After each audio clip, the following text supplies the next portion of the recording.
Good evening, ladies and gentlemen. You're watching My Media Prime Television. This is a 6:30 p.m. edition of news coming to you live from Douala, Cameroon's economic capital. With me, Fon Quinta. The news starts now. Now, the cost of cooking oil, both refined and unrefined, has skyrocketed in markets. In Cameroon, a liter of refined oil is now sold at 1,800 francs per liter, while unrefined oil, commonly called palm oil, is sold at 1,200 francs per liter, rising from 1,200 and 700 francs respectively. Nsah with details in this report. The prices of some basic household commodities in Cameroon are once more experiencing an exorbitant increase after a very short while. Palm oil, both refined and unrefined, is a typical example. According to oil vendors in Kribi, chief town of Cameroon's East region, the situation is a direct consequence of the Russian-Ukraine war. You see, everything is going up, and there is nothing that comes down. It is written in the book of the Bible that there will be a time that those that are selling will be crying, and those that are buying will be crying. So this is what is happening now for those that can understand. Jean-Charles adds that oil is not the only commodity that is experiencing inflation in the country. For the fact that things are going up, there is people that are behind everything that is going up. Because you cannot tell me that we are importing granite, we are importing this and that. Then that is not an issue. The issue that there are people that are behind everything that is going up. They are trying to make things to be difficult to people. So when the government is want to act, they should go to the grassroots to find out those people that are trying to block the things that is making people to live comfortable. Nonetheless, Giselle, who sells food like Ero, a staple in Cameroon prepared with palm oil, says the inflation in the price of palm oil observed in recent times has led to enormous losses in her business. When I want to prepare my own, it depends how I use my money. It depends how I use my money to prepare my own. While waiting for the authorities to find a solution to this problem, which affects many households across the nation and cripples the general Cameroonian economy, vendors in Kribi and housewives are calling for a reduction in the price of cooking oil. Now, getting hold of an ID in Cameroon has become an event that merits celebration from citizens who sometimes have to wait several months to have this essential citizenship document. The delay in ID card supply is the reason for lost opportunities and inability to do basic duties at a time when extra effort is needed to cope due to the difficult economic condition. As Nsah regional correspondent Bo Elvis visited the streets of Yaoundé and now reports. Cameroonians are speaking out about their inability to have access to their biometric identity card. Millions are using application receipts on temporary basis issued when they apply for the biometric card document. Usually, they are told to come back in 3 months, and except for the lucky ones, thousands of citizens are often forced to wait far beyond that time. I established a receipt 10 years ago and the ID card is not yet ready. Then, 4 months back, I did another receipt and the biometric card is not out. As Cameroon deals with security challenges, it is quite risky to travel without an ID card, especially to crisis-hit zones, as travelers will have to contend with security forces. I established my ID card in 2018. Till date, it is not yet out. I cannot understand. They keep extending it, yet it is not coming out. When I am traveling, I extend the receipt for 3 months. I come back when it expires and I follow the same procedure when I want to travel again. Without an ID card, it is difficult to travel from one town to the other, carry out financial transactions, buy and register a SIM card, apply for a passport, open a bank account, register a business, or get a driver's license. ID card issuance delay in the past have been blamed on mistakes made by applicants. Despite an increase in daily production, complaints persist even as some citizens are blamed for abandoning their ID cards in police stations. The police headquarters has made available numbers to help citizens track how far the production unit has gone with their ID cards. Now, a delegation from the National Commission of the Promotion of Bilingualism and Multiculturalism is currently in Marua to evaluate the usage of the national languages in the decentralized territorial communities in the far north region of Cameroon. The team, led by Professor Jean-Marie Abe Boudou, started off their visit yesterday in a meeting with the governor of the far north region, Mijiyawa Bakari. According to the governor, the two official languages, French and English, are of paramount importance in the region, despite the difficulties encountered in learning them. Now, sons and daughters of Mamfe Manu Division of the Southwest region came out in their numbers October 17, 2022 with an ecumenical service to pray for peace in the nation and the release of those kidnapped in Chang village recently. Under the banner of the joint action of Christian churches, they all raised their voices as one man to pray for peace in Cameroon. Details right ahead.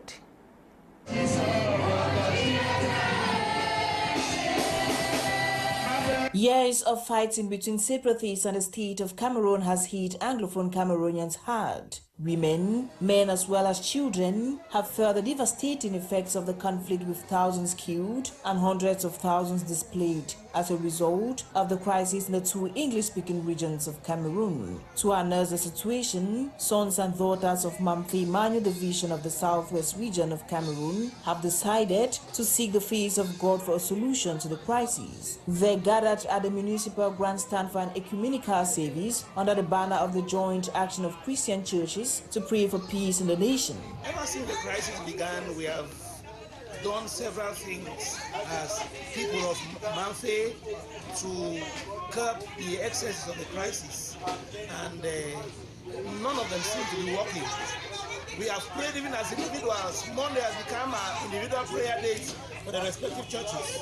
People have prayed, but we just thought it wise that insofar as there is power in unity, there is no need to continue to propagate the individual prayers of the various churches. We could also come together as a body and see what our prayers can do as one family. The ecumenical service at the Mamfe ceremonial ground brought together administrative, municipal authorities, Christians, Muslims, local and traditional authorities who raised their voices as one man to pray for peace. Today, now a big day for us. Now the day we dedicate for prayers to pray for the peace of our land. Many things don't over happen for we land: the burning of hospital, killing of mayor, kidnapping of reverend fathers, and they touch our heart. Say, at this time in our history, not all these bad things that they happen. But when bad things they happen, we know the devil is at work. And we not fit fight devil, that God will fight the devil. So we don't surrender with town, with chiefdom, and the whole man with division. For God, the answer, make God fight with enemies. Make God fight with battles. At a time when kidnapping for ransom, burning and destruction is the order of the day, these men, women and children in Mamfe believe it is never too late to turn to God for cleansing of their land and the entire Anglophone regions. Now, casting for the 11th edition of FIFA 2022 took place over the weekend in Douala, Lithoa region of Cameroon. The event aims at empowering young Cameroonians, especially single mothers, through fashion designing. Catherine Kongwe attended the event and now reports. The main objective this year is to empower single mothers through fashion designing, especially those in the conflict-hit regions of Cameroon. This year's vision for FIFA is to empower single mothers, through fashion and designing. That means we will go to the rural areas, in the south and northwest region of Cameroon, to fish out, the ones that have desire, for tailoring and fashion designing. So we'll do a capacity building workshop for them and impact their knowledge, then maybe empower them with some materials, to start up their workshop with. Officials of 3T Foundation, a non-governmental organization partnering with FIFA, were satisfied with the energy of participants during the event. The energy behind FIFA actually drew our attention. That is why we thought it wise to partner with FIFA and be of little help. Yes, so God be the help. I think the value the energy I see in Firefa, I'm believing God, Firefa are going to go greater heights. And not just at the level of Cameroon, I think not long from now we should be moving maybe possibly to Canada and other places, because I feel and I expect that is actually the program today actually, in fact, I was really like amazed, and the future behind it, I know we're going to go places together. Fon Aman, a member of the jury, underscored that, though difficult, it was a fair selection. Today at casting for FIFA 2022, we're looking at personality on the runway, energy, the morphology for the models, and then it was not easy to come out with the number that we wanted. We wanted strictly 15 models for female and then 5 models for male, because every year we do invite models that have been on our platform to join the models we cast. So for the male models, we cast 5 models to be joined with the old models so that they can actually grace the runways together. The successful contestants were grateful after members of the jury found them worthy.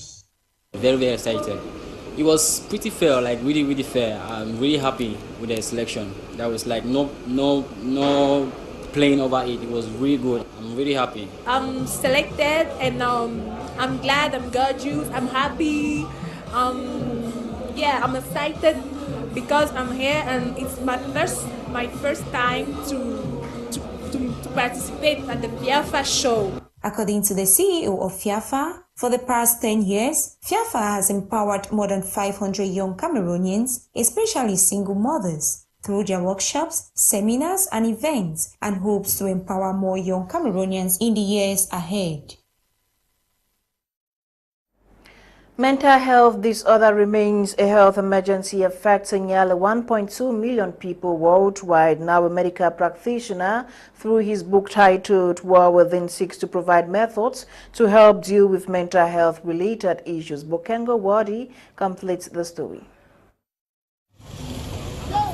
The inhabitants of the town of Friendship, Limbe, were on October 14, 2022 impacted on the need to protect their mental health in commemoration of World Mental Health Day that was observed earlier this month through a book titled War Within, launched that day, authored by Dr. Duan Christley.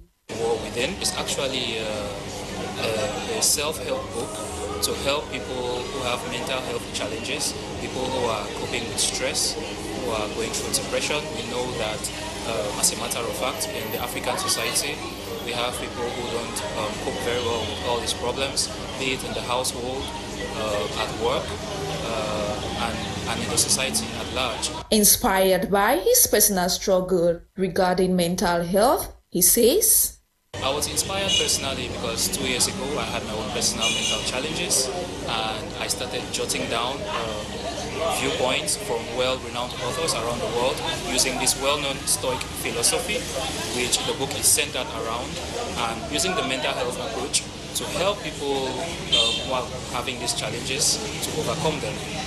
Sub-Saharan Africa, we know that it's a society where there are lots of conflicts.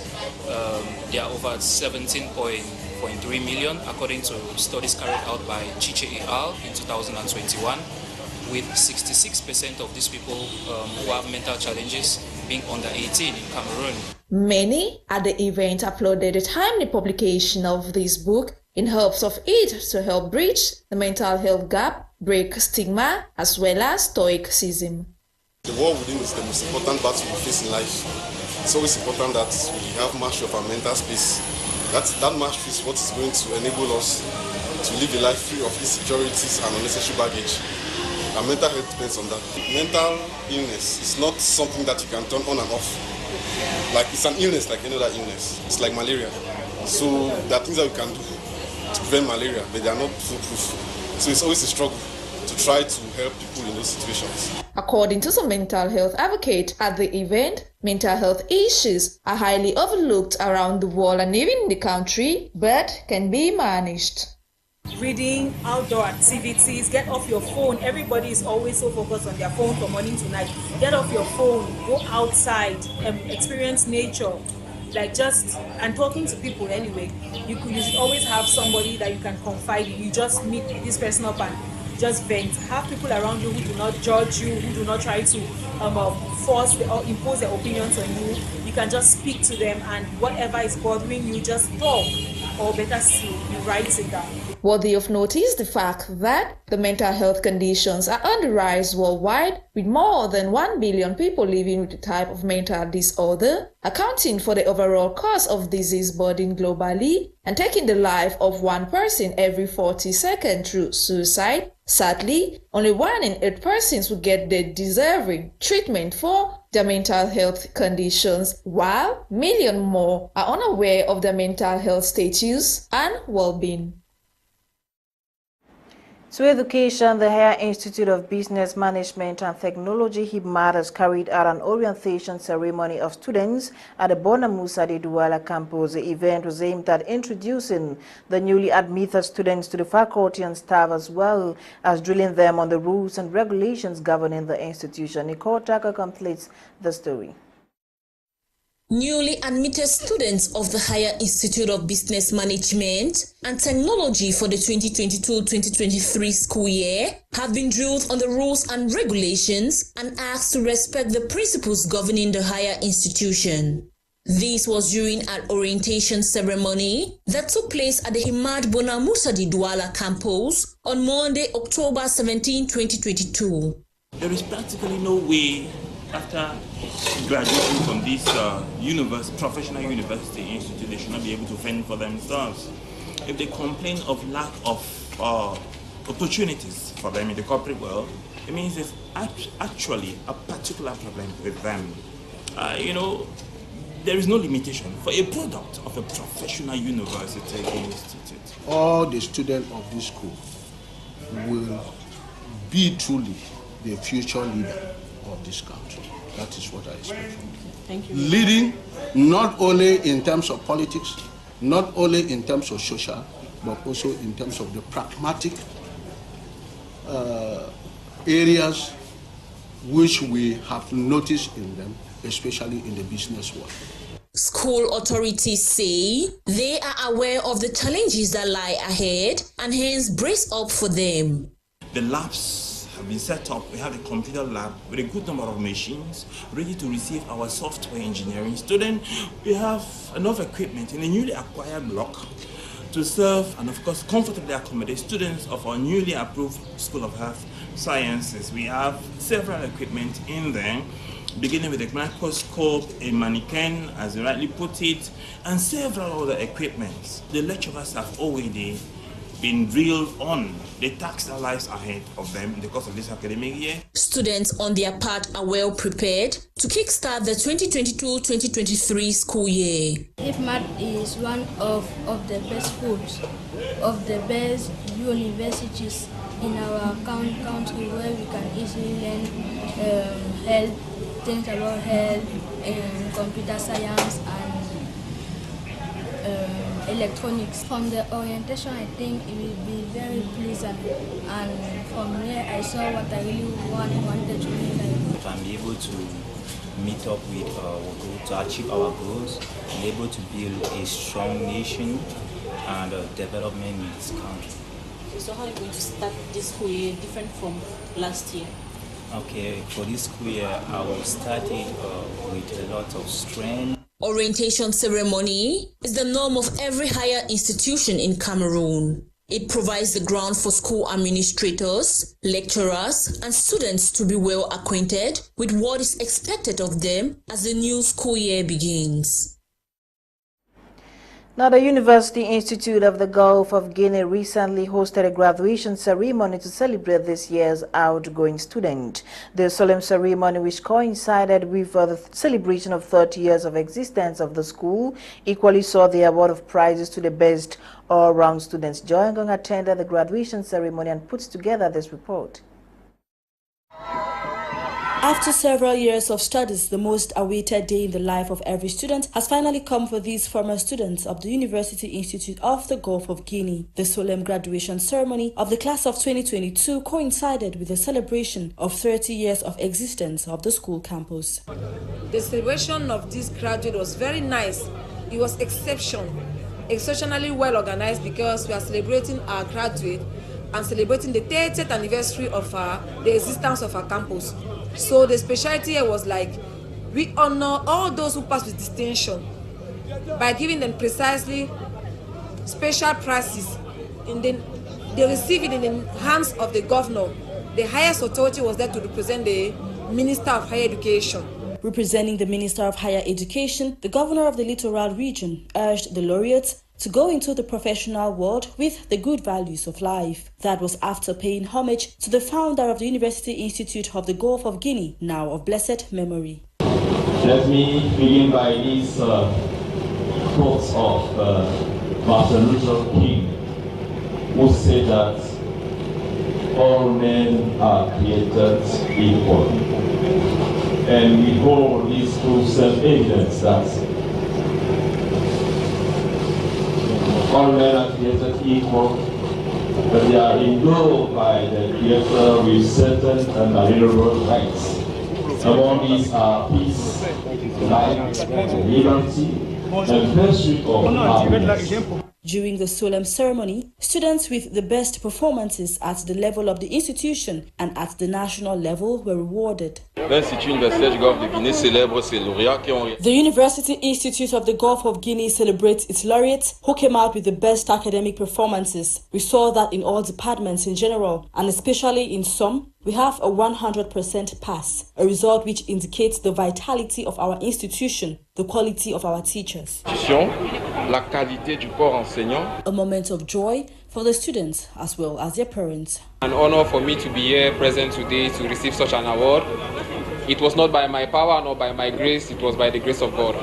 I'm so happy I'm a graduate today, and I'll advise those that are out there, the undergraduates, that they should come to Gulf de Guinea. I'm very happy because I'm counted among the parents who have actually make an effort to see that their daughter is up to standard from this school.